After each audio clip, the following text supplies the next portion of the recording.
oportunidade, já que o Fagner é titularíssimo, um dos principais jogadores desse Corinthians. Então o João Pedro chega aí como mais uma opção para o Silvinho no banco de reservas. E qual a nota para esse banco, para o elenco que o Corinthians tem? A gente tem aí os goleiros Matheus Donelli e Kaique, dois laterais esquerdos, João Pedro e Lucas Piton, o Léo Santos e o Raul, ou Raul Gustavo na zaga, Rony e Xavier, jogadores que vêm sendo utilizados ali no meio-campo, mas que terão menos espaço com as chegadas, obviamente, de Renato Augusto, Juliano. Cantilho também, Arauz, Luan, Vitinho, Adson, que já teve boas atuações, né? Vitinho e Adson estão entre os jovens promissores aí desse Corinthians. O Gustavo Mosquito e também o Marquinhos. Aí eu te pergunto, professor, qual seria a nota desse banco? Esse elenco do Corinthians, ele pode fazer frente aos elencos de Galo, de Flamengo, de Palmeiras? Tá muito longe? Chegou mais perto? Muitos garotos, né? Nesse elenco, nessas opções do Corinthians, professor. Chegou mais perto, mas ainda está longe. Eu acho que já merece um 6 para um 6,5. Fica ali, sabe com a 6,25, você fala, tá bom, vai, arredonda para 6,5, porque o sistema não entende 6,25. Então, eu dou um 6,5, porque o que reforça esse banco, Abel e Breler, na verdade são jogadores que eram contestados como titulares, né? Aliás, tem pelo menos dois nesse banco aí, que hoje, pelo que vem entregando, nem mereceriam ser banco. O Adson e o Rony estão contestados muito por ser volante, né? Tem aquela coisa do torcedor que, olha, vai com outro volante. Não, esses são dois jogadores que estão entregando. O Mosquito até outro dia era a única esperança de ataque do Corinthians. Hoje ele vai para o banco. Então acaba qualificando o banco. Lateral ótimo que tenha chegado o João Pedro, porque não tinham reserva para o Fagner. Simplesmente não tinham reserva confiável para o Fagner. Tanto que ele se machucou, quem jogou ali foi o Duqueiroz, que é volante. Então não tinham reserva para ele. Acho que zagueiro também, o Léo Santos, vem de contusões muito sérias. O Raul Gustavo sim, é um jogador até cogitado para sair. A questão da lateral esquerda é delicada, porque eu gosto do Piton como jogador de futebol e gosto menos dele como lateral esquerdo.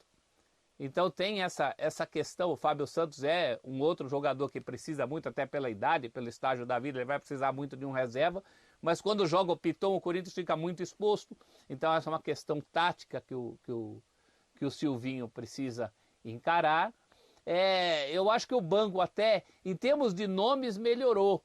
Mas ele continua com alguns desequilíbrios. Antes o Corinthians era um time desequilibrado, um próprio time desequilibrado. Não tinha, por exemplo, jogadores de lado e o Silvinho não tinha no banco quem pôr para mudar essa situação, porque também no banco não tinha. Agora eu acho que o time passou a ser menos desequilibrado, mas o banco ainda precisa correr atrás desse equilíbrio nessas posições pontuais aí que eu já especifiquei. Então o professor Celso Unzel te deu nota 6,5, é isso, né? 6,5. Para esse elenco, para esse banco? 6,5. Ia dar um 6,25, mas o regulamento do Sport Center não permite. Então o professor foi para 6,5. E para você, Breler, melhora bastante, obviamente com a chegada de jogadores de nome, consagrados, experientes, alguns que estavam ali como titulares vão para o banco. Qual seria a nota desse elenco, desse banco, das opções do técnico Silvinho?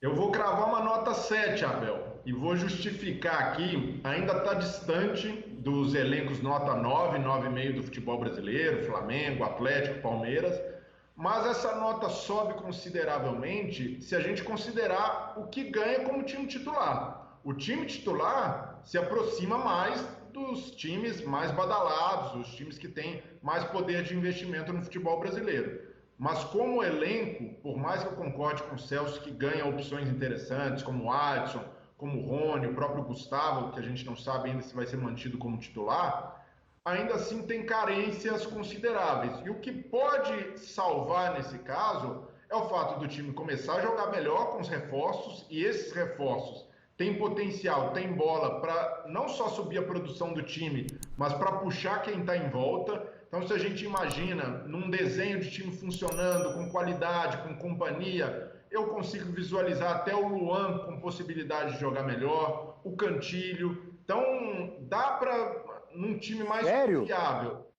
Eu consigo, de verdade. Nesse Corinthians, por exemplo, o Luan, e não é uma confiança de que o Luan vai arrebentar, o Luan vai ser reserva desse time, vai continuar sendo reserva.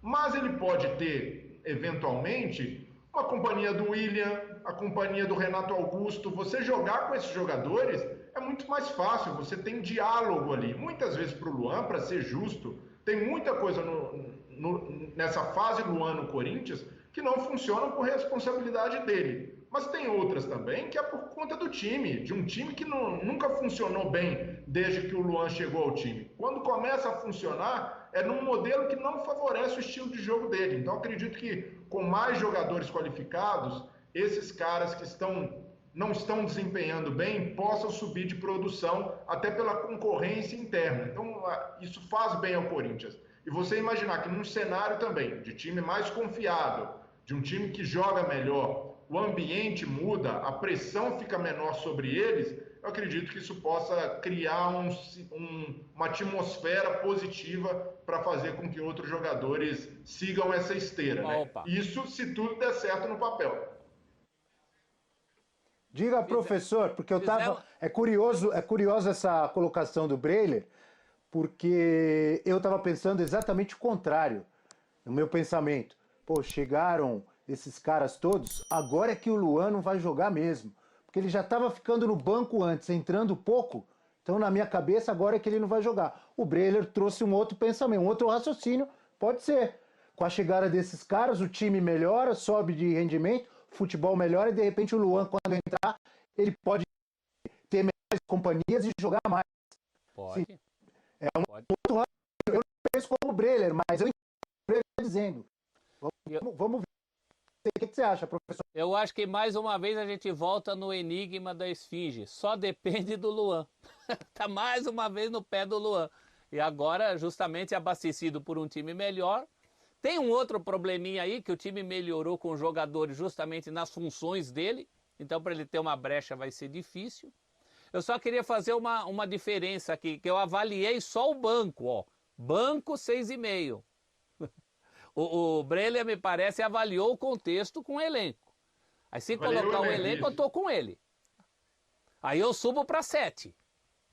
Claro, subo para 7. Mas como aí tinham perguntado banco, qual é a nota, aí eu fiquei só no banco.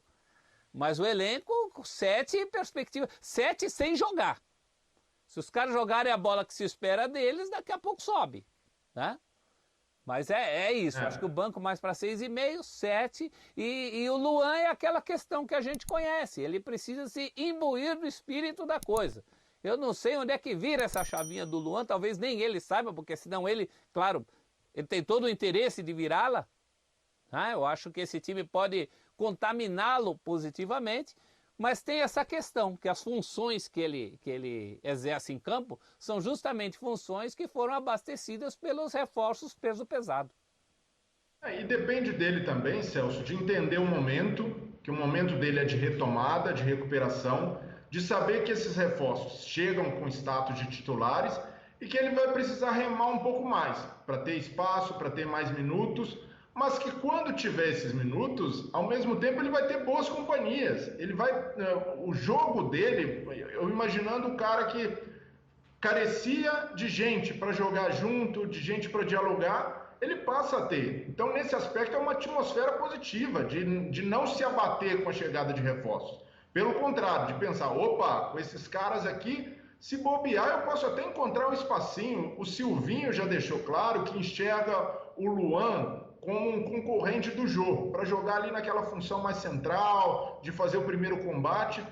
Quem sabe o Luan não possa ser um cara para mostrar para o Silvinho que ele pode ser útil jogando ali, que ele pode ser capaz de dialogar com esses caras. Eu enxergo essa possibilidade. Não vejo a situação do Luan como um caso perdido, um caso que não vai jogar mais. Eu só não vejo o Luan na posição hoje de ser protagonista do Corinthians como se esperava dele na contratação. E não esperava nem quando ele saiu do Grêmio. Ele estava em baixa naquele momento. Então, o erro é de quem depositou tudo isso nas costas do Luan. Vai lá, amigo, estamos pagando 30 milhões em você, resolve aí. O momento da carreira do Luan não era esse. Talvez na baixa expectativa, ou quando os holofotes estiverem direcionados para outras figuras, para essas figuras, essas contratações maiores que o Corinthians fez, o Luan possa ter tranquilidade também para desenvolver o seu futebol e para desenvolver um futebol possível, o que ele pode entregar hoje.